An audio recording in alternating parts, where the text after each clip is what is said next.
So let's begin the class my dear students. आज का topic है कोडिंग डिकोडिंग। ठीक है, अब ये कोडिंग डिकोडिंग ये होता क्या है और इसे क्यों इंक्लूड किया गया है? किसी को पता है? कोई बता सकता है मुझे कोडिंग और डिकोडिंग का मतलब क्या होता है? Any idea my dear students? क्या होता है बताइए, जस्ट इन जनरल। जैसे मान लीजिए एक एग्जाम्पल को देखते हैं। मान लीजिए आप कहीं साउथ इंडिया गए, ठीक है, और वहाँ पर साउथ इंडियन लैंग्वेजेस बहुत प्रकार की हैं, तेलुगु है, तमिल है, मलयालम है। अगर आप वहाँ जाकर के हिंदी बोलेंगे या अगर कोई पर्सन आपसे कोई तमिल या तेलुगु में बात कर रहा है तो will you be able to understand the language? समझ पाएंगे क्या आप? नहीं समझ पाएंगे। क्यों नहीं समझ पाएंगे? क्योंकि वो हमारी लैंग्वेज नहीं है। ठीक है, सिमिलरली अगर कहीं मान लीजिए हम जाकर के वहाँ पे छत्तीसगढ़ी बोले या हिंदी बोले तो मोस्ट प्रोबेबल वो समझ सकते हैं और नहीं भी समझ सकते। ठीक है, तो जब हम अपने थॉट्स को कन्वे करते हैं, ठीक है, थ्रू सम वर्ड्स, और इस प्रकार से वर्ड से कन्वर्ट करते हैं कि कोई थर्ड पर्सन उसको समझ ना सके, ठीक है, जिसे हम बोलते हैं कोडिंग। आप इसको ऐसे बोल सकते हैं कि coding is a system of signal. ठीक है, coding is a system of signal where sender sends a message and receiver receives it, ठीक है, such that the third person can not understand it.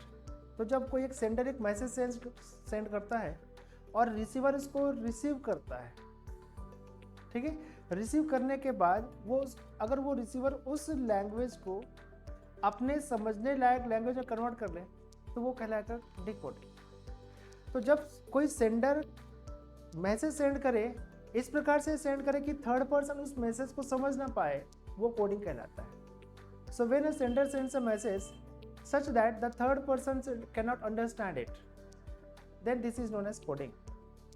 और जब जो रिसीवर उस language को या उस वर्ड को अपने समझने लायक लैंग्वेज में कन्वर्ट कर ले तो वो कहलाता है डिकोडिंग। ठीक है, बहुत अच्छा टॉपिक है, मजा आएगा आप लोगों को पढ़ने में और इसका वेटेज अच्छा है। लगभग ऑलमोस्ट सभी कॉम्पिटिटिव एग्जाम्स में इसमें से क्वेश्चंस 100% पूछे जाते हैं। ठीक है, कई वेराइटीज के क्वेश्चंस हैं, सभी वेराइटीज के यहाँ पे वन बाय वन देखेंगे। तो चलिए, so my dear students, let's begin the class.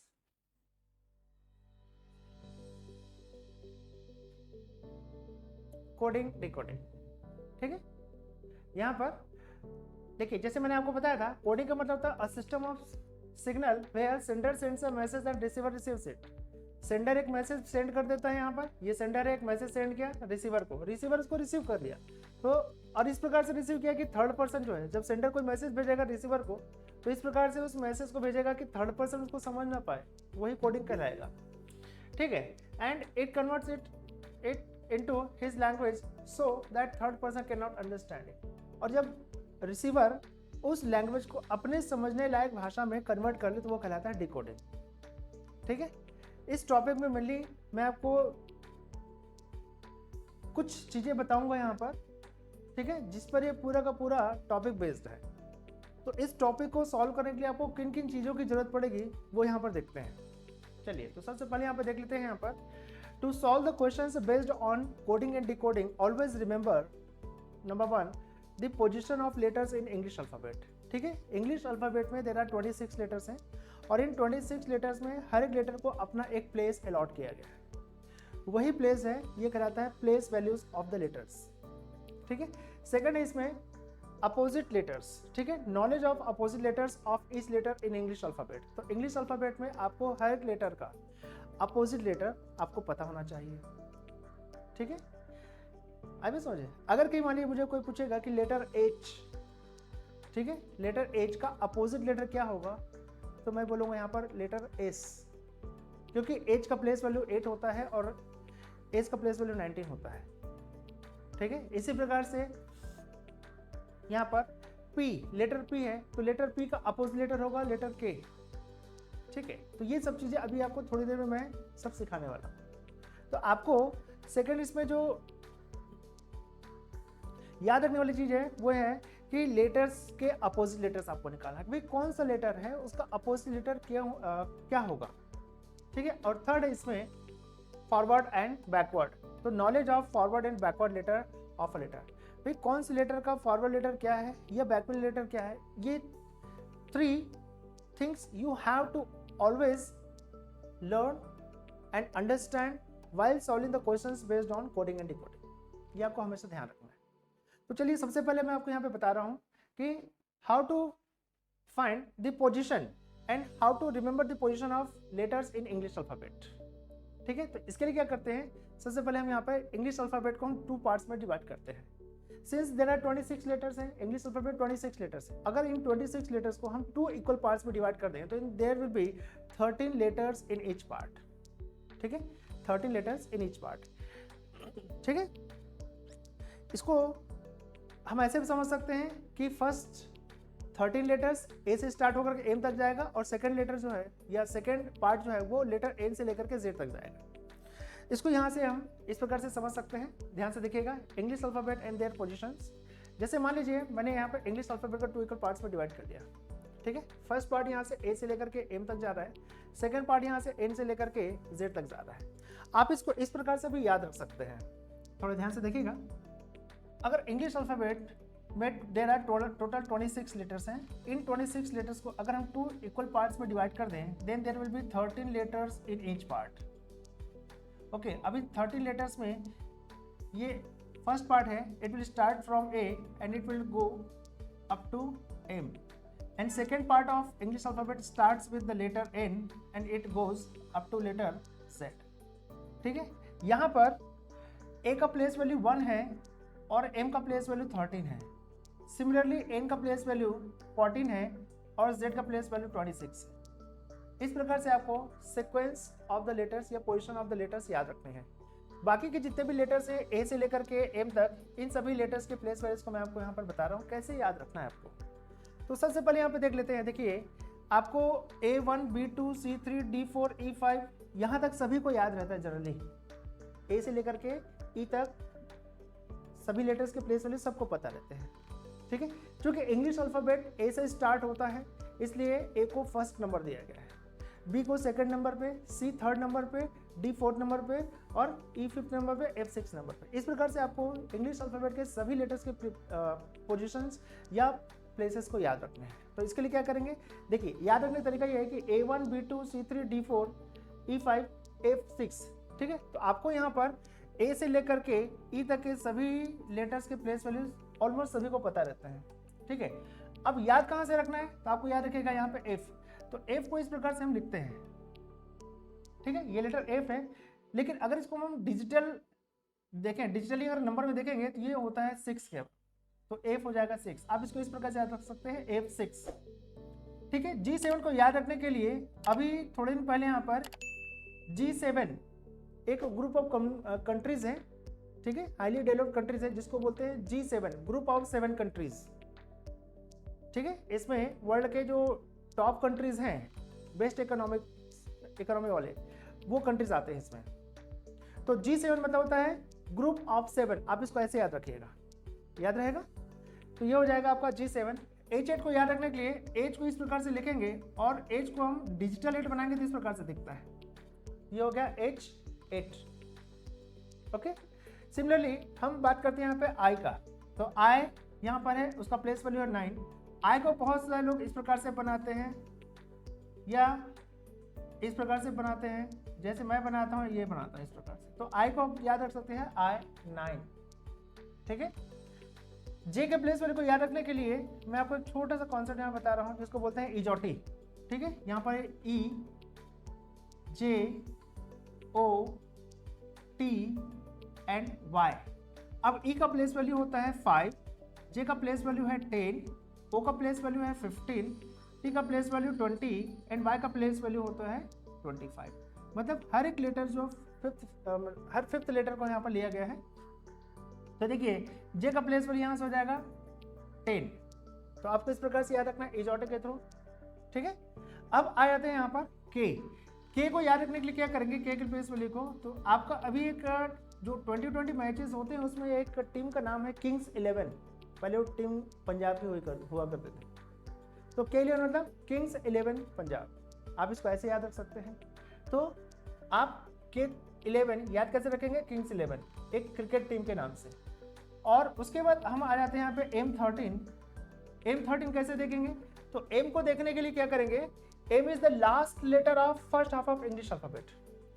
M जो है वो इंग्लिश अल्फाबेट का फर्स्ट हाफ का लास्ट लेटर है, ठीक है, इसलिए M का प्लेस वैल्यू 13 आपको ऐसे याद रखना है, क्योंकि इंग्लिश अल्फाबेट में फर्स्ट हाफ में या फर्स्ट हाफ का फर्स्ट लेटर A है और फर्स्ट हाफ का लास्ट लेटर M है, तो 1 अगर A का प्लेस वैल्यू है तो 13 M का प्लेस वैल्यू हो जाएगा। यहाँ पर आपको M का प्लेस ऐसे याद रखना है, ठीक है। कैसे याद रखेंगे कि M is the last letter of first half of English alphabet, इसलिए M का प्लेस यहाँ पे 13 हो जाएगा। अब चूंकि M के ठीक पहले आता है L, तो 13 के पहले आएगा 12, तो L 12, आपको L का पोजीशन इस प्रकार से याद रखना है कि just preceding letter of the letter M। आए समझे? चलिए, तो यह हो गया हमारा इंग्लिश अल्फाबेट का फर्स्ट हाफ। तो फर्स्ट हाफ लेटर्स को एक बार फिर से रिमाइंड करते हैं, यहाँ पर रिकॉल करते हैं। A1, B2, C3, D4, E5, F6, G7, H8, I9, J10, K11, L12, M13। इस प्रकार से इंग्लिश अल्फाबेट में फर्स्ट हाफ के सभी लेटर्स के प्लेस वैल्यूज आपको अभी के अभी याद करने हैं। चलिए, अब देखते हैं यहाँ पर इंग्लिश अल्फाबेट के सेकंड हाफ। तो सेकंड हाफ जैसे मैंने आपको बताया था, इंग्लिश अल्फाबेट का सेकंड हाफ जो है उसमें भी 13 लेटर्स हैं, जो कि स्टार्ट होता है N से और it goes up to Z। तो N का प्लेस वैल्यू कैसे याद रखेंगे, तो N को या N के प्लेस वैल्यू को याद रखने के लिए आप इसको ऐसे भी याद रख सकते हैं कि N is the first letter of second half of English alphabet, ठीक है। तो N जो है वो इंग्लिश अल्फाबेट के सेकंड हाफ का फर्स्ट लेटर है, इसलिए N14, N का प्लेस वैल्यू पता चल गया N14। और Z is the last letter of second half of English alphabet, इसलिए उसका प्लेस वैल्यू है 26। तो आपको N का पोजीशन 14 और Z का पोजीशन 26 ये पता चल गया। अब बाकी जो बीच के जितने भी जो लेटर्स हैं, इन सभी लेटर्स को यहाँ पे समझते हैं। देखिए O15 आपको समझना है इजोटे से, ठीक है। तो यहाँ पे E5 है, J10 है और O15 है यहाँ पर, मतलब क्या हो जाएगा, O का प्लेस वैल्यू 15 हो गया। तो ये हमें पता चल गया कि N14 O15 ये हमें अब पता चल गया। अब आगे बढ़ते हैं, यहाँ पर P Q R को आपको एक साथ याद रखना है। ये तीनों लेटर्स को एक साथ आपको कॉल करने हैं कि P Q R, P16 Q17 R18, ठीक है। ये 3 लेटर्स को आपको एक साथ बोलने हैं। फिर उसके बाद यहाँ पर आ जाते हैं T20। अभी T20 क्या होता है, तो अभी जैसे कि मैचेस चलते हैं 20 मैचेस, T20 मैचेस चलते हैं नहीं चलते, तो T20 आपको इस प्रकार से याद रखना है कि T20 मीन्स जो 20 मैचेस चलते हैं ना, वो T20 मैचेस कहलाते हैं, ठीक है। वहां से आप याद रख सकते हैं। अब चूंकि यहाँ पे एस लेटर T के ठीक पहले आता है एस, तो 20 के ठीक पहले आ जाएगा यहाँ पर 19, तो S19 आपको ऐसे याद रखना है, ठीक है। तो याद कैसे रखेंगे, N14 O15 P16 Q17 R18 S19 and T20। अब उसके बाद आपको क्या करना है, यहाँ पर 2 लेटर्स को एक साथ कॉल करना है आपको, UV, U21 V22, U और V को एक साथ याद रखना है, ठीक है। T के बाद आता है U, मतलब 20 के बाद आएगा 21, तो हो जाएगा U21 V22। इसके बाद आपको ये 3 लेटर्स को एक साथ याद रख सकते हैं, या आप चाहें तो UVW के एक साथ याद रख सकते हैं, ये भी आसान हो जाएगा। UVW एक साथ रिदम में, तो क्या हो जाएगा 21 22 23, it means U21 V22 W23। ये 3 लेटर्स को आपको एक साथ बोलने हैं। अब लास्ट के जो 3 लेटर्स बच जाते हैं वो है X Y Z, X24 Y25 and Z26। एकदम सिंपल, कितना आसान हो गया। तो इस प्रकार से हम इंग्लिश अल्फाबेट में जितने भी लेटर्स हैं सभी लेटर्स के प्लेस वैल्यूज को हम याद रखते हैं, ठीक है। एक बार इसको आप लोग रिकॉल कीजिए, याद हो गया सभी को? Yes please. तो इस प्रकार से हम इंग्लिश अल्फाबेट में सभी लेटर्स के प्लेस वैल्यूज को याद करना है, याद रखना, ये याद करना ही है, ठीक है। तो एक बार मेरे साथ रिकॉल करेंगे, A1 B2 C3 D4 E5 F6 G7 H8 I9 J10 K11 L12 M13 N14 O15 P16 Q17 R18 S19 T20 U21 V22 W23 X24 Y25 and Z26। इस प्रकार से आपको सभी लेटर्स के प्लेस वैल्यूज को याद रखते हैं। आई बात समझे? चलिए, ये तो हो गया सभी लेटर्स के प्लेस वैल्यूज को याद रखने के लिए। अब मैं आपको बता रहा हूँ कि अपोजिट लेटर कैसे निकालते हैं। भाई कौन से लेटर का अपोजिट लेटर क्या होगा, इसको देखने के लिए क्या करते हैं, फिर से हम इंग्लिश अल्फाबेट को 2 इक्वल पार्ट्स में डिवाइड करते हैं। तो यहाँ पर देखिए मैंने फिर से यहाँ पर इंग्लिश अल्फाबेट को 2 इक्वल पार्ट्स में डिवाइड किया। फर्स्ट हाफ में ए से लेकर के एम तक के लेटर्स, ठीक है। सेकेंड हाफ में एन से लेकर के जेड तक के लेटर्स रहेंगे, ठीक है। लेकिन इस समय हम क्या करेंगे, एन से लेकर के जेड को हम रिवर्स ऑर्डर लिखेंगे इस प्रकार से। देखिए यहाँ से पहले मैं क्या किया था, एन को यहाँ से स्टार्ट किया था, लेकिन अब हम यहाँ पर एन को ठीक एम के नीचे से स्टार्ट कर रहे हैं। हमारा अपोजिट लेटर का टेबल बन गया, ठीक है। अब देखिए अगर आप इन सभी लेटर्स और उनके प्लेस वैल्यूज को ऑब्जर्व करें तो मैंने यहाँ पर हर एक लेटर को एक पर्टिकुलर नंबर, खैर वो तो हमने देखा ही है, लेकिन उस नंबर को मैंने पर्टिकुलर कलर दिया हुआ है। देखिए ध्यान से, देखिए यहाँ पर जैसे कि लेटर ए है और यहाँ पे लेटर जेड है, दोनों को मैंने यहाँ पर रेड कलर से लिखा हुआ है। यहाँ पे दिख रहा है, यहाँ पर ए का प्लेस वैल्यू यहाँ पे 1 है और जेड का प्लेस वैल्यू यहाँ पर 26 है, दोनों को मैंने रेड कलर में लिखा हुआ है। सिमिलरली अगर हम बात करें यहाँ पर ये बी है तो बी का प्लेस वैल्यू 2 होता है और वाई का प्लेस वैल्यू 25 होता है, दोनों को मैंने सेम कलर में लिखा हुआ है, नेवी ब्लू। फिर आते हैं हम लोग यहाँ पे सी का प्लेस वैल्यू यहाँ पे 3 है, चॉकलेटी कलर में या ब्राउन कलर में, और एक्स का प्लेस वैल्यू ये भी ब्राउन कलर में, ठीक है। ये सभी लेटर्स के प्लेस वैल्यूज को एक पर्टिकुलर कलर में लिखने के पीछे एक पर्पस मेरा ये था कि आपको पता होना चाहिए कि कौन से लेटर का अपोजिट लेटर क्या होता है या कौन से नंबर का अपोजिट नंबर क्या होता है। अब याद कैसे रखें यहाँ पे, तो इसको समझने के लिए क्या करते हैं, सबसे पहले अगर इन सभी लेटर्स के प्लेस वैल्यू को मैं ऐड करूं, जैसे मान लीजिए ए है, ए का 1 है और जेड का कितना हो गया 26, तो 1 + 26 is equal to 1 + 26 is equal to 27, 2 + 25 is equal to 27, 3 + 24 is equal to 27, 4 + 23 is equal to 27, 5 + 22 is equal to 27. What does it mean? इसका क्या मतलब, इसका मतलब ये हो गया कि इंग्लिश अल्फाबेट में ऐसे सभी लेटर्स जिनके प्लेस वैल्यूज का सम 27 आए, तो ऐसे लेटर्स एक दूसरे के अपोजिट लेटर्स कहलाते हैं। जैसे कि यहाँ पे 1 है, 1 का प्लेस वैल्यू यहाँ पर, सॉरी ए का प्लेस वैल्यू 1 है और ए का अपोजिट लेटर यहाँ पे जेड है, क्योंकि जेड का प्लेस वैल्यू 26 है और 1 और 1 + 26 करेंगे तो 27 आता है। इसका मतलब लेटर ए का अपोजिट लेटर जेड होगा या लेटर जेड का अपोजिट लेटर ए होगा, ठीक है। लेटर ए का अपोजिट लेटर जेड और जेड का अपोजिट लेटर ए होगा, ठीक है। सिमिलरली हम बात करें यहाँ पे बी का प्लेस वैल्यू 2 है और वाई का प्लेस वैल्यू 25 है, तो 2 + 25 इज इक्वल टू होता है 27। It means the letter opposite to B is Y and the letter opposite to letter Y is B, क्योंकि दोनों ही लेटर्स के प्लेस वैल्यूज का सम 27 आ रहा है। आई बस समझे। सिमिलरली आप देखिए यहाँ पे जिस किसी भी लेटर को देख लीजिए, एच 8 है तो एच का प्लेस वैल्यू यहाँ पर 8 है और एच का प्लेस वैल्यू यहाँ पर 19 है। 8 + 19 is equal to again we have 27। इससे हमें ये पता चलता है कि इंग्लिश अल्फ़ाबेट में जितने भी लेटर्स हैं, अगर किसी भी 2 लेटर्स के प्लेस वैल्यूज का सम अगर 27 आ जाए तो वो लेटर्स एक दूसरे के अपोजिट लेटर्स कहलाते हैं। आई बात समझ में, ठीक है। जैसे कि देखिए अगर मैं पूछूंगा आपसे कि what is the letter opposite to S, तो एस का अपोजिट लेटर यहाँ पे होगा एच, क्योंकि एस का प्लेस वैल्यू 19 है और 19 में क्या प्लस कर दें कि 27 आ जाए, तो 19 + 8 इज इक्वल टू 27। सो अगर कहीं मान लीजिए लेटर एस इस प्रकार से लिखा हुआ है और एस का प्लेस वैल्यू तो मुझे पता है यहाँ पर 19 होता है, अब एस का अपोजिट लेटर हमको निकालना है, क्या होगा, तो मुझे तो पता है कि भाई टोटल कितना आना चाहिए 27, तो 19 में क्या प्लस कर दें कि 27 आ जाए, तो 19 + 8 करेंगे 27 आएगा। इसका मतलब ऐसा लेटर हमको देखना है जिसका प्लेस वैल्यू 8 है, वो कौन सा लेटर है, एच। इसका मतलब एस का अपोजिट लेटर हो जाएगा एच या एच का अपोजिट लेटर हो जाएगा एस। आई बात समझ में, क्लियर हुआ कॉन्सेप्ट, ठीक है।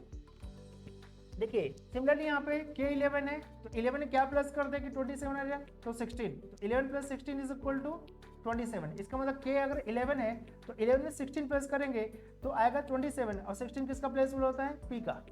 इसका मतलब लेटर K का अपोजिट लेटर P होगा, लेटर L का अपोजिट लेटर O होगा, लेटर M का अपोजिट लेटर L होगा, ठीक है। ये आपको ध्यान रखना है। क्लियर हुआ कॉन्सेप्ट ये वाला। चलिए आगे बढ़ते हैं। अब मैं आपको यहाँ बता रहा हूँ, इसका थर्ड स्टेप है कि कैसे हम किसी भी लेटर का फॉरवर्ड लेटर निकालते हैं। ठीक है, फॉरवर्ड और बैकवर्ड लेटर कैसे फाइंड आउट करते हैं, चलिए देखते हैं। जैसे कि मान लीजिए आपने देखा होगा इंग्लिश अल्फाबेट में देयर आर 26 लेटर्स हैं, है कि नहीं। अब इन 26 लेटर्स में या इन 26 लेटर्स को इस प्रकार से मैं अरेंज कर दूं, थोड़ा ध्यान से देखिएगा, एक सर्कल में। ठीक है, 26 लेटर्स है, ये हो जाएगा 1 2 3 4 5 6 7 8 9 10 11 12 एंड 13। सिमिलरली यहाँ पे 1 2 3 4 5 6 7 8 एंड सो ऑन। तो देखिए अगर मैं यहाँ पे फर्स्ट लेटर को ले लेता हूँ, यहाँ पर ए, सेकेंड लेटर यहाँ पर है बी, सी, डी, और ये हो जाएगा E, F, G, H, I, J and so on. Similarly यहाँ पर इसको देख लेते हैं, ये हो जाएगा Z, Y, X, W, P, U, ठीक है, टी, एस। इस प्रकार से मैंने इंग्लिश अल्फाबेट को इस प्रकार से सर्कल में हम लिख लेते हैं, और लिखने के बाद इन सभी लेटर्स के प्लेस वैल्यूज को यहाँ पर नोट करते हैं। चलिए देखते हैं यहाँ पर। तो ए का प्लेस वैल्यू होता है 1, ठीक है, ए का place value 1, B2, C3, D4, E5, F6, G7, H8, I9, J10 and so on. Similarly हम यहाँ पे देखते हैं Z का प्लेस वैल्यू होता है 26, Y का प्लेस वैल्यू 25, X का प्लेस वैल्यू 24, W का प्लेस वैल्यू 23 एंड V का प्लेस वैल्यू 22 एंड U का प्लेस वैल्यू हो जाएगा 21, T20 and S19 and so on. इस प्रकार से हमने सभी लेटर्स को जैसे क्लॉक में नंबर्स या डिजिट्स अरेंज रहते हैं, मैंने यहाँ पर अरेंज कर दिया। अब देखिए मुझे यहाँ पर निकालना है B+5, तो B+5 कैसे निकालेंगे, तो B का प्लेस वैल्यू कितना होता है, यहाँ पे ध्यान से देखिएगा, B+5। अब देखिए B का प्लेस वैल्यू होता है 2 + 5, मतलब 2 के बाद 5 प्लस करेंगे तो आता है 7, और 7 इंग्लिश अल्फाबेट में किसका प्लेस है यहाँ पर, G7 का। इसका मतलब यहाँ पे हो जाएगा B+5 करेंगे तो हमको मिलेगा G। देखिए यहाँ पर B के बाद हम 5 लेटर्स आगे फॉरवर्ड जाएंगे तो यहाँ पे हो जाएगा 1 2 3 4 एंड 5 आ रहे हैं यहाँ पे G, ये हो गया G7। ठीक है, याद रखिएगा। इसी प्रकार से अगर आपको मान लीजिए ऐसे अगर कंफर्टेबल है तो बहुत अच्छी बात है, नहीं होगा तो फिर आप इसको स्ट्रेट लाइन में भी लिख सकते हैं। ठीक है, आगे बढ़ते हैं। मान लीजिए मुझे अब ये तो खैर फॉरवर्ड डायरेक्शन हो गया, फॉरवर्ड डायरेक्शन में क्या होगा, क्लॉकवाइज डायरेक्शन। क्लॉकवाइज डायरेक्शन में आपको प्लस करने हैं। जैसे मान लीजिए A+10, तो A+10 निकालने के लिए क्या करना पड़ेगा, यहाँ पे A+10, तो A का प्लेस वैल्यू होता है 1 और 10 प्लस करेंगे जिस इक्वल टू होता है 11। 11 किसका होता है यहाँ पे, किंग्स 11 पंजाब। तो A+10 करेंगे तो हमें मिलेगा लेटर K। इसको हम बोलते हैं फॉरवर्ड डायरेक्शन में लेटर्स को फाइंड आउट करना। अब रिवर्स ऑर्डर में लेटर को फाइंड आउट करते हैं। जैसे मान लीजिए मुझे जाना है G-5, ठीक है, तो G-5। अब देखिए G से मुझे 5 प्लेसेस जाना है एंटी क्लॉकवाइज डायरेक्शन। तो एंटी क्लॉकवाइज डायरेक्शन जाएंगे तो देखिए G का प्लेस वैल्यू होता है 7, इसमें से -5 करेंगे तो ये आ जाता है कितना, यहाँ पे 2, और 2 किसका होता है यहाँ पर B। तो G-5 करेंगे तो हम B में लैंड करेंगे। ठीक है, G को छोड़ करके 1 2 3 4 एंड 5, याद रखना G को छोड़ करके ना, G को काउंट नहीं करना है। तो G-5 मतलब G को छोड़ करके 1 2 3 4 एंड 5, 5 किसका है यहाँ पर, B आ रहा है वहां पर B। ये रिवर्स डायरेक्शन है लेटर्स के प्लेस वैल्यूज को निकालना। लेकिन कभी कभी क्या होता है, जैसे मान लीजिए मुझे निकालना है यहाँ पर D-10, ठीक है, D-10 निकालना है मुझे, D-10 मुझे माइनस साइड है मतलब रिवर्स डायरेक्शन में जा रहे हैं। रिवर्स में जा रहे हैं मतलब क्या होगा, आप इसको अगर इस प्रकार से सर्कल में अरेंज करेंगे तो बन जाता है, इजी हो जाता है। D-10 जाना है तो 1 2 3 4 5 6 7 8 9 10, मुझे मिलेगा यहाँ पर क्या, 20। तो D-10 = 20 होता है। लेकिन हर एक बार आप इस प्रकार से काउंट तो नहीं कर सकते ना, ठीक है। तो इसके लिए आपको छोटा सा कॉन्सेप्ट मैं आपको बताना चाहूंगा, ध्यान से देखिएगा। इस कॉन्सेप्ट को समझने के लिए हमें क्लॉक वाला कॉन्सेप्ट को समझना पड़ेगा। आपने देखा होगा जो वॉल क्लॉक्स रहते हैं उसमें 12 के बाद 1 स्टार्ट होता है, 1 से लेकर के फिर से 11 से लेकर 12 तक जाता है, मतलब एक कंप्लीट सर्कल हो जाता है, 1 2 3 4 अप टू 11 10 11 12, और 12 के बाद फिर से 1 आ जाता है, रिपीट हो जाता है। अगर आप रेलवे क्लॉक को देखेंगे तो 12 के बाद आता है 13 14 15 16 17, यही आता है। ठीक वही कॉन्सेप्ट को हम यहाँ पर इस सर्कल में यूज़ करेंगे। देखिए इंग्लिश अल्फ़ाबेट में ए को दिया गया है फर्स्ट नंबर, ये फर्स्ट नंबर पे है, और जेड को दिया गया है 26 नंबर पे। जब हम एक कंप्लीट एक रिवोल्यूशन करते हैं यहाँ पर, मतलब ए से लेकर वापस जेड तक आते हैं, तो उस समय तक हम क्या करते हैं, पूरा पूरा एक सर्कल कंप्लीट करते हैं 26 लेटर्स का एक सर्कल। ठीक है, 26 लेटर का एक सर्कल होता है। अब वापस से जैसे मान लीजिए मैं 27 नंबर पे आऊँगा तो 26 जेड किसका है, जेड का प्लेस होल्डर 26 है। अब वापस से अगर मान लीजिए मैं इंडियन क्लॉक के अकॉर्डिंग इसको काउंट करूंगा तो ए का प्लेस होल्डर हो जाएगा 27, बिकॉज 26 27 28 29 30, तो आप इसको ऐसे भी लिख सकते हैं, ध्यान से देखिएगा यहाँ पर। ठीक है, ये तो मैंने एक्चुअल प्लेस लिखे हैं। अब यहाँ पर मैं जैसे इंडियन रेलवे जो टाइम कैलकुलेशन करता है ना, तो यहाँ पे क्या जाएगा, जेड का प्लेस 26 है, लेकिन जैसे मैं ए में पहुँचूंगा तो ए को हम 27 भी बोलेंगे, बी को हम 28 बोलेंगे, सी को हम बोलेंगे 29, डी को बोलेंगे यहाँ पर 30, इस प्रकार से यहाँ पर, और जेड का हो जाएगा 26, वाई का हो जाएगा 25, और एक्स का हो जाएगा 21, तो 24 25 26 27 28 29 30, याद रखिएगा। तो जैसे हम एक कंप्लीट सर्कल करते हैं उस कंडीशन में 26 पर खत्म होता है, लेकिन जैसे हम ए में पहुंचते हैं तो वो 27 लेटर, मतलब अगर मैं आपसे बात करूं कि इंग्लिश अल्फाबेट में 28 लेटर कौन सा होगा, तो आपका आंसर सीधा सीधा क्या आएगा, 28 माइनस 26। एक कंप्लीट राउंड को हम माइनस कर देंगे 26, क्योंकि एक कंप्लीट राउंड कितने का है, 26 लेटर का। तो 28 में से 26 माइनस करेंगे तो बचेगा 2 किसका प्लेस वैल्यू है, बी का। जैसे होता है ना कि घड़ी में अगर कहीं मान लीजिए अभी 15 बजे हुए हैं 15 को, तो 15 तो बचता ही नहीं है, तो क्या करेंगे, पता कैसे चलेगा, हम उस 15 में से 12 एक कंप्लीट राउंड को माइनस करते हैं कि नहीं करते। तो 15 माइनस 12 इज इक्वल टू कितना हो गया, 3, तो अभी क्या होगा, 3 o'clock। आई बात समझे। ठीक वैसे ही उसी कॉन्सेप्ट में मैंने यहाँ पर इन सभी लेटर्स को यहाँ पे अरेंज कर दिया है। तो अगर कहीं आपसे मैं बात करूँ कि भाई इंग्लिश अल्फाबेट में 38 लेटर कौन सा है, तो 38 लेटर क्या हो जाएगा यहाँ पर, उस 30 में हम 26 मतलब 1 राउंड को माइनस करेंगे, बचेगा कितना, 4, और 4 किसका प्लेस वैल्यू होता है, डी का।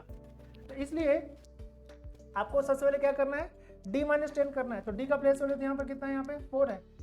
ठीक है, डी से हमको जाना है 4 में, तो आप क्या कर सकते हैं इसमें, तो ऐसे अगर कहीं मान लीजिए आप रिवर्स ऑर्डर जाएंगे तो आप यहाँ से ऐसे कैलकुलेट कर सकते हैं, या फिर इसके पीछे कॉन्सेप्ट और बता रहा हूँ, ध्यान से देखिएगा। रिवर्स ऑर्डर में जाने के लिए हम क्या करेंगे, इस डी में हम 26 को प्लस कर देंगे एक राउंड को, क्योंकि अभी 4 में से 10 तो माइनस हो नहीं सकता, तो क्या करेंगे, हम एक कंप्लीट राउंड को ऐड करेंगे, किसमें, डी में। तो डी के प्लेस वैल्यू में कंप्लीट राउंड को ऐड कर दिया तो हो जाएगा 26 plus 4 is equal to 30, minus 10 करेंगे, अभी कितना हो जाएगा यहाँ पर, 30 में से 10 माइनस करेंगे 20, और 20 किसका प्लेस वैल्यू है, टी का, वही तो आ रहा था, देखिए यहाँ से डी माइनस 10 किया था ना हमें, यहाँ डी माइनस 10 टी 20 आ गया, तो डायरेक्ट आ गया। ये थोड़ा सा डिफरेंट कॉन्सेप्ट है जो मैं अभी आपको बता, लेकिन है शॉर्टकट। ठीक है, आपको इस प्रकार से ऐसे कैलकुलेट करना नहीं पड़ेगा, डायरेक्ट बनेगा। जैसे यहाँ पे देखिए P16, तो P से मुझे क्या करना है, रिवर्स ऑर्डर हो जाना है 16 प्लेसेस, तो P कहाँ पे है, P आगे कहीं पे होगा, यहाँ कहीं पे P होगा, और P से मुझे क्या करना है, रिवर्स ऑर्डर में जाना है। ठीक है, रिवर्स ऑर्डर, तो उसके लिए क्या करेंगे, इस P के प्लेस में लिखेंगे 16, और चूंकि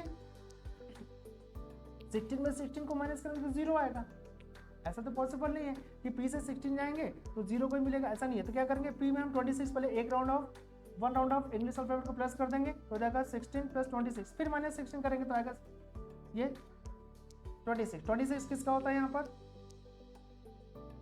26 किसका होता है, Z का। ठीक है, याद रखिएगा। तो Z के यहाँ पे दो नाम है, एक 26 बोलते हैं, इसी को हम 0 भी बोलते हैं, याद रखना है, क्योंकि A को तो 1 बोलते हैं ना, तो ये 0 हो जाएगा। तो Z के दो नाम है, 0 और 26।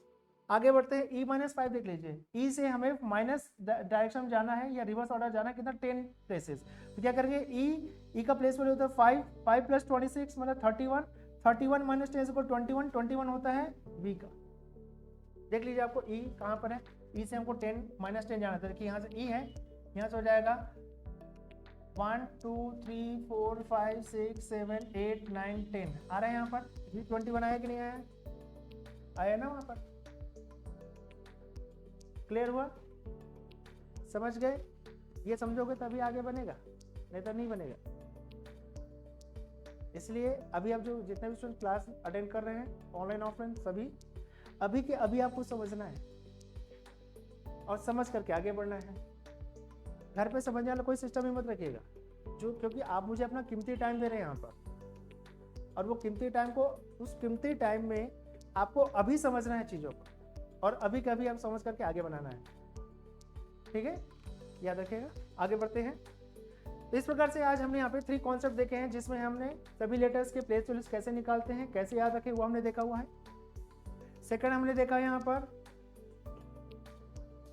अपोजिट लेटर्स निकालना, कैसे हम अपोजिट लेटर्स निकालते हैं, वो भी हमने यहाँ पे सीखा। और थर्ड इसमें देखा है टाइप, जिसमें हम किसी भी लेटर के फॉरवर्ड या बैकवर्ड लेटर्स को कैसे निकालते हैं। ये 3 कॉन्सेप्ट्स पर ही ये पूरा का पूरा टॉपिक यहाँ पर बेस्ड है। आई बात समझ में? चलिए आगे बढ़ते हैं। अब मैं आपको कुछ क्वेश्चंस बता रहा हूँ, ध्यान से देखिएगा। एक चीज़ आपको ध्यान रखना है, यहाँ पर अगर माइनस साइड जाएंगे तो b-5 करेंगे तो 20 b में 26 प्लस करना पड़ेगा। मतलब जैसे हम माइनस करेंगे सब में आपको 26 प्लस कर देना है, फिर उसके बाद माइनस करना है। जैसे कि p16 है तो p में पहले 26 प्लस किया फिर 16 माइनस किया। b-6 निकालना है तो b में पहले 26 प्लस किए फिर -6 करेंगे। ठीक है, तो माइनस करेंगे मतलब क्या हो रहा है, उस लेटर में पहले हम 26 ऐड करेंगे, फिर उसके बाद जो माइनस करना है उसे माइनस करेंगे। चलिए अब कुछ एग्जांपल्स मैं आपको बता रहा हूँ, ध्यान से देखिएगा कि in a certain code teacher is written as VGCEJGT। कोई सर्टेन कोड है जिसमें, तो मैं यहाँ पे सबसे पहले आपको बता रहा हूँ टीचर TEACHER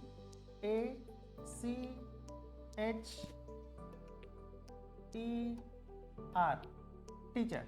अब टीचर में सबसे पहले क्या करेंगे, जितने भी यहाँ पर लेटर्स हैं इन सभी लेटर्स के प्लेस वैल्यूज को पहले लिख लेते हैं। तो हो जाएगा T20 E5 A1 C3 H8 E5 R18। देखिए जो भी आपको मैंने सभी लेटर्स के प्लेस वैल्यूज को याद करवाया था, यहाँ पे डायरेक्ट काम आ रहा है।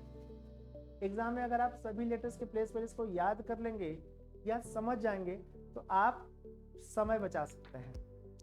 ठीक है, अब आ जाते हैं उसके नीचे, ठीक उसका जो रिस्पेक्टिव जो कोडेड लेटर है, कौन सा लेटर है भाई वो, ध्यान से देखिएगा। VGCE, तो यहाँ पे है VGCEJGT।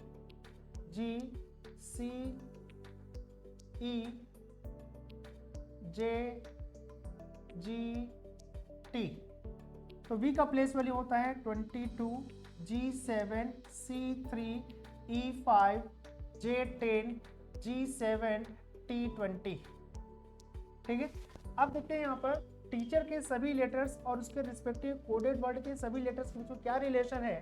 तो यहाँ रिलेशन देख लेते हैं। 20 + 2 22, 5 + 2 7, 1 + 2 3, 3 + 2 5, 8 + 2 10, 5 + 2 7 and 18 + 2 20। It means English alphabet में जो वर्ड आपके टीचर हैं, टीचर के सभी लेटर्स और उसके रिस्पेक्टिव कोडेड लेटर्स के बीच में +2 का रिलेशन। यही रिलेशन हम स्टेब्लिश करेंगे किसके साथ, with the letters of the word children. तो चिल्ड्रन को इस प्रकार से लिख लीजिए CHILDREN।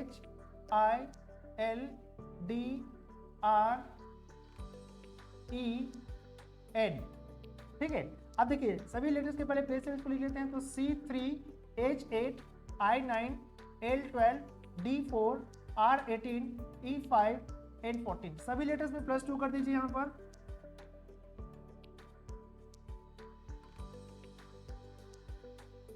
सभी में +2 करते हैं, ये हो जाएगा 3 + 2 5, 8 + 2 10 और 9 + 2 11, 12 + 2 14, 4 + 2 6, 8 + 2 10, 5 + 2 7 and 14 + 2 16।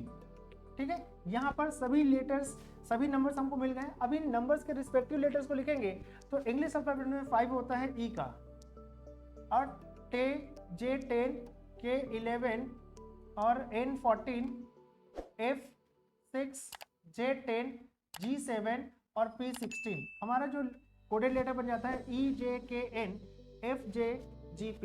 इसमें से कोई सा है क्या? कौन सा ऑप्शन इसमें आ रहा है?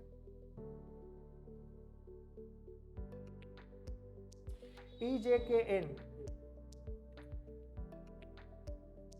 देखो EJKN FT आ रहा है यहाँ पे, सॉरी यहाँ पर कितना है 18 + 2 20 होगा, सॉरी यहाँ पे 20 का लीजिएगा तो ये हो जाएगा T20 मतलब हो जाएगा T, ठीक है।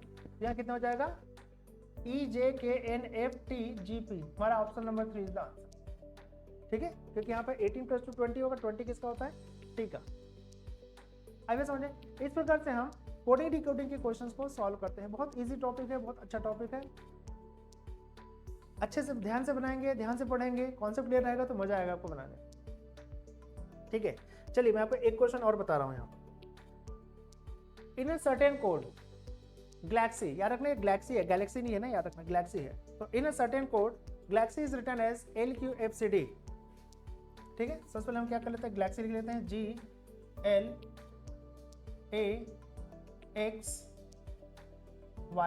गैलेक्सी, गैलेक्सी के लिए कोडेड वर्ड क्या है हमारे पास? L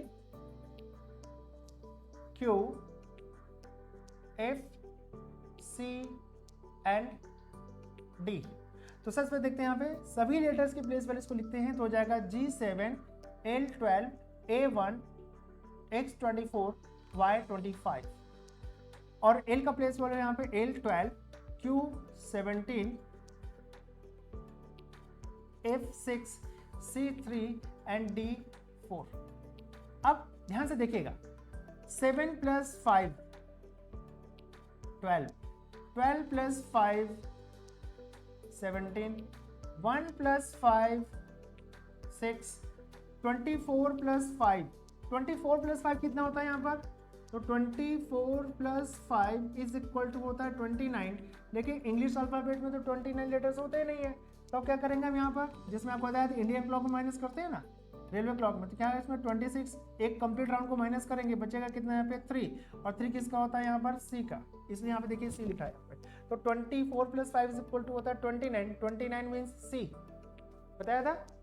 26 होता है Z का, 27 A, 28 B, 29 C, 30 D, ठीक है, ये सब प्लेस वाली से।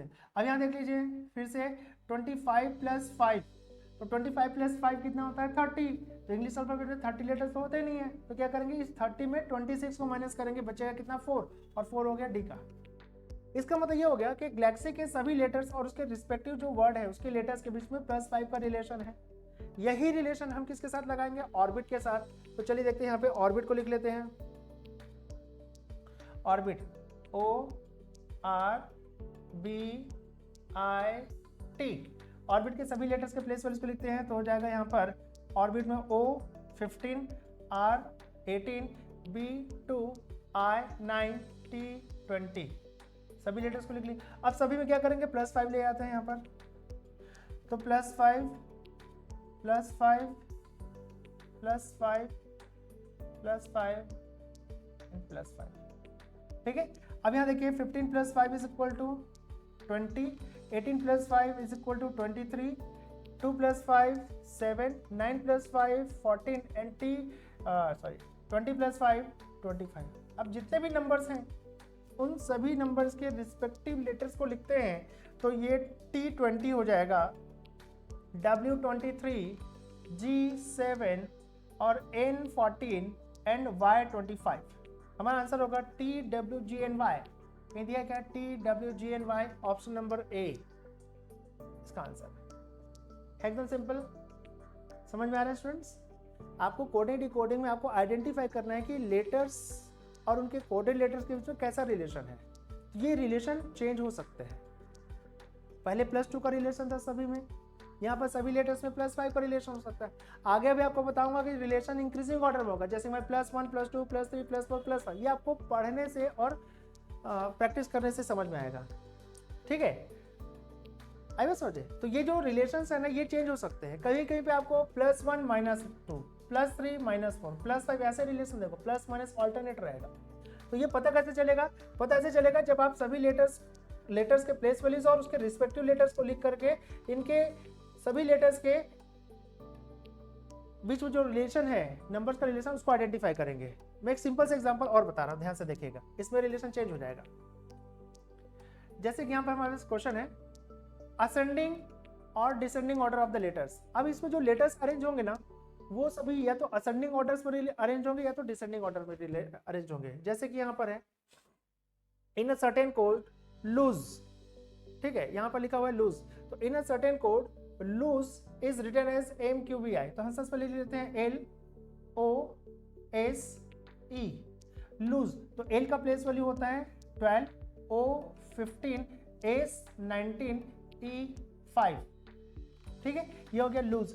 अब इसके रिस्पेक्टिव कोडेड वर्ड को लिखते हैं, तो उसमें लेटर्स क्या है यहाँ पर M, Q, V and I।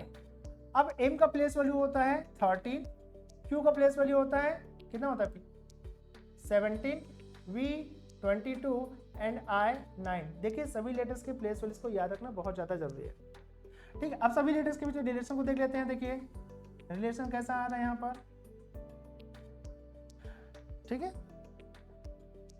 यहाँ देखेंगे 12 + 1 13, 15 + 2 17, 19 + 3 22 एंड 5 + 4 9। इसमें जो रिलेशन है +1 +2 +3 +4 का रिलेशन है, आई बात समझ में। तो ये जो रिलेशंस हैं वो अलग अलग हो सकते हैं, ठीक है। अब यही जो रिलेशन हम क्या करेंगे, गेन के साथ लगाएंगे। तो गेन के सभी लेटर्स को लिख लीजिए GAIN, ठीक है। G का प्लेस वैल्यू होता है 7, A1, I9 and N14।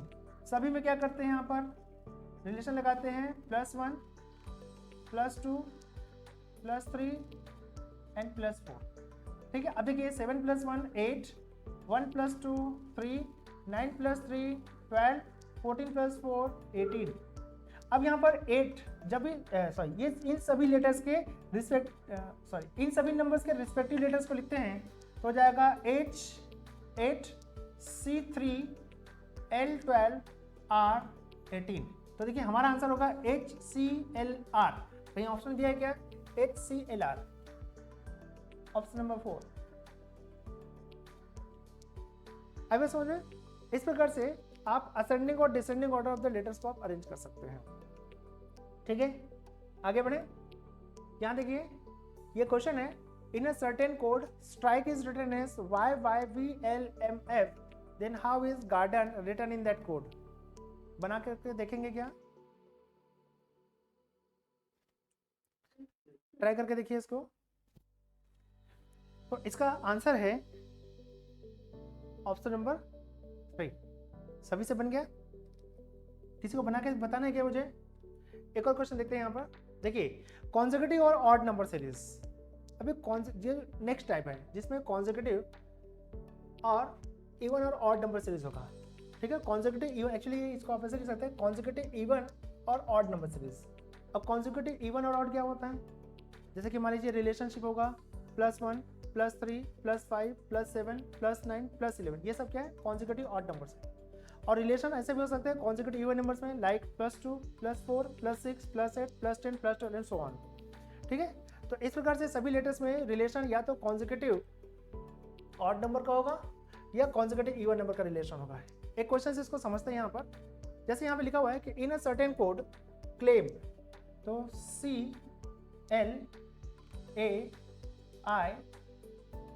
CLAIM, claim is written as EPGQW, तो ये हो जाएगा EPGQW। सबसे पहला काम क्या करेंगे, सभी लेटर्स के प्लेस वैल्यूज को लिख लेते हैं यहाँ पर। सो प्लेस वैल्यूज में हो जाएगा, देखिए C3 L12 A1 I9 M13, और यहाँ पर है E5 P16 G7 Q17 and W23। Relation कैसा होगा इसको देखने के लिए क्या करेंगे, यहाँ पर सभी के लेटर्स के बीच में हम यहाँ पे रिलेशन देखते हैं क्या रिलेशन यहाँ पे, तो देखिए 3 + 2 5 एंड हियर 12 + 4 16, 1 + 6 7, 9 + 8 17 एंड 13 + 10 23। इसका मतलब यहाँ जो रिलेशन है लेटर्स के बीच में वो इवन नंबर्स का सीरीज बन रहा है, कॉन्सेक्यूटिव इवन नंबर्स, +2 +4 +6 +8 +10। आई बात समझ में? यही रिलेशन हमें निकालना है किसके साथ, या बनाने हैं फाइट के साथ। तो देखिए यहाँ पर हो जाएगा फाइट, FIGHT।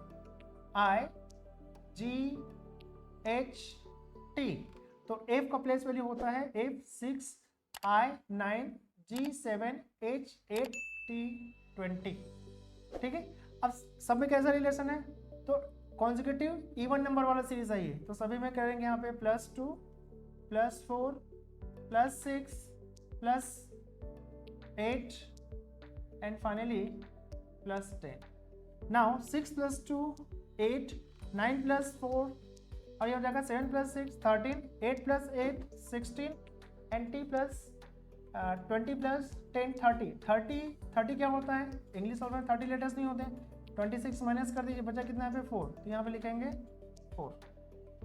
ठीक है, अब जितने भी नंबर्स हैं इन सभी नंबर्स के रिस्पेक्टिव प्लेसेस को रिस्पेक्टिव लेटर्स को लिखते हैं यहाँ पर। तो ये हो जाएगा H8 M13 और ये हो जाएगा P16 D4। सो HMMPD, HMMPD सेकेंड ऑप्शन आ रहा है यहाँ पर HMMPD। ठीक है, HMMPD इसका ऑप्शन है यहाँ पर सेकेंड। आई बात समझ में, याद रहेगा स्टूडेंट्स? ठीक, एक और क्वेश्चन इसमें देख लेते हैं। देखिए, in a certain code table is written as UDGSN। ठीक है, तो सबसे पहले हम क्या करते हैं, यहाँ पर सभी लेटर्स को लिख लेते हैं। ठीक है, बना करके देखिए, बनाइए। चलिए, तो इसका आंसर है सेकंड नंबर। ठीक है, इसको बना करके देखिएगा, कल यहाँ से हम आगे बढ़ेंगे। सो आज के लिए रीजनिंग की क्लास यहीं पर मैं वाइंड अप कर रहा हूँ। So this is for the day for my class. Thank you very much for your time and patience. अपना खूब ख्याल रखिएगा।